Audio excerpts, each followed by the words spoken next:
Hello दोस्तों, welcome to channel on M cure. आपका मेरे चैनल पर स्वागत है। विषय हिंदी, कक्षा 7, आंकलन कार्य पत्रक 2, टोटल मार्क्स है 20 और तिथि है 4/9/2021। ओके, तो सिंपली इस वर्कशीट को देखते हैं। निर्देश: प्रश्न संख्या 1 से 4 1 मार्क्स के हैं, 5 से 6 जो क्वेश्चन है वो 2 मार्क्स के हैं और 7 से 10 जो क्वेश्चन है वो 3 मार्क्स के हैं। तो सिंपली यहाँ पे अब ये गद्यांश दी गई है तो इसे पढ़ते हैं और समझते हैं। ठीक है, तो ध्यान से सुनना। ठीक है, तो दादी माँ को, यहाँ से स्टार्ट करते हैं। सॉरी, यहाँ देखते हैं। दादी माँ को गांव की 50 किस्म की दवाओं के नाम याद थे। गांव में कोई बीमार होता उसके पास पहुंचती और वहां भी वही काम करती। हाथ छूना, माथा छूना, पेट छूना। फिर भूत से लेकर मलेरिया, सरसाम, निमोनिया तक का अनुमान विश्वास के साथ सुनाती।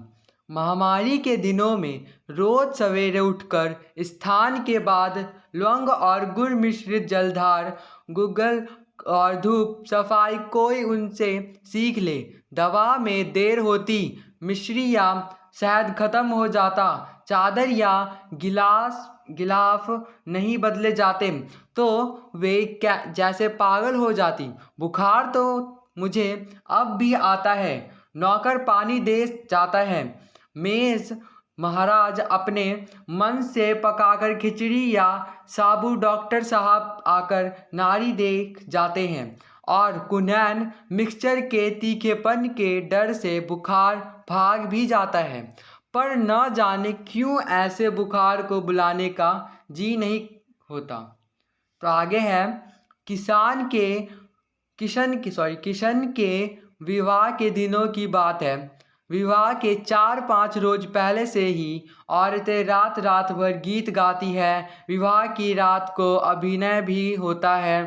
यह प्राय एक ही कथा का हुआ करता है। उसमें विवाह से लेकर पुत्रोत्पत्ति तक के सभी दृश्य दिखाए जाते हैं। सभी पाठ औरतें ही करती हैं। मैं बीमार होने के कारण बारात में न जा सका। मेरा ममेरा भाई राघव दालान में सो रहा था। वह भी बारात जाने के बाद पहुंचा था। औरतों ने उस पर आपत्ति की।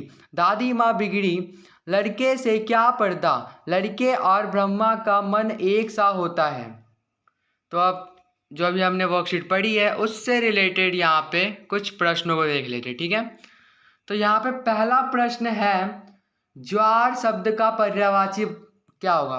तो बुखार होगा। ठीक है, सेकंड क्वेश्चन है, महामारी शब्द का क्या अर्थ है? तो उत्तर है, जब किसी रोग का प्रकोप कुछ समय से बहुत अधिक हो तो उसे महामारी कहते हैं। ओके, प्रश्न नंबर 3 है, ममेरा भाई, रेखांकित शब्दों का लिंग बदलकर लिखे। तो ममेरी बहन हो गया आंसर। ओके, अब प्रश्न नंबर 4 है, बीमारी शब्द का बहुवचन क्या होगा? तो बीमारियां होगा। ठीक है, अब प्रश्न नंबर 5 देख लेते हैं, अनुच्छेद में से 2 संज्ञा शब्द चुनकर लिखिए।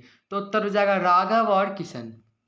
ओके, अब 6th क्वेश्चन है, अनुमान शब्द क्या है? हाँ, अनुमान शब्द में से उपसर्ग और मूल शब्द को चुनकर लिखिए। तो अनुमान शब्द में से उपसर्ग और मूल शब्द लिखिए, तो उत्तर क्या होगा इसका? तो उपसर्ग होगा अनु और मूल शब्द होगा मान। ठीक है,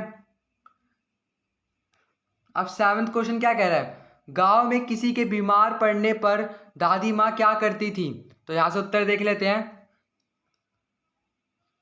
गांव में कोई बीमार होता तो दादी माँ उसके पास पहुंचती और वहां भी वही काम करती।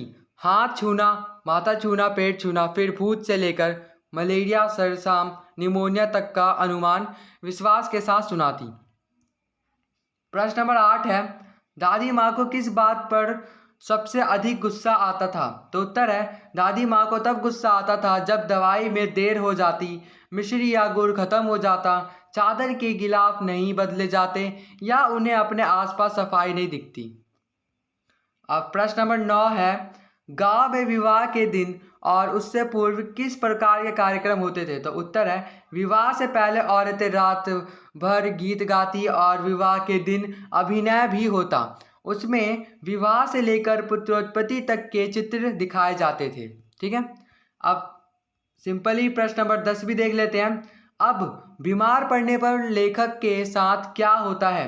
तो उत्तर है, लेखक को हल्की बीमारी पसंद थी, पर अब की बार लेखक बहुत ज़्यादा बीमार हो गया था। उनका बुखार बढ़ता ही चला जाता था और रात 12 बजे के बाद बुखार उतर भी जाता था। ठीक है, तो उन्हें ये बीमारी अच्छी नहीं लगती थी। तो ये थी हमारी हिंदी की असाइनमेंट वर्कशीट। तो अगर आपको वीडियो अच्छी लगे तो प्लीज़ इसे सब्सक्राइब करना ना भूलें। Thanks for watching.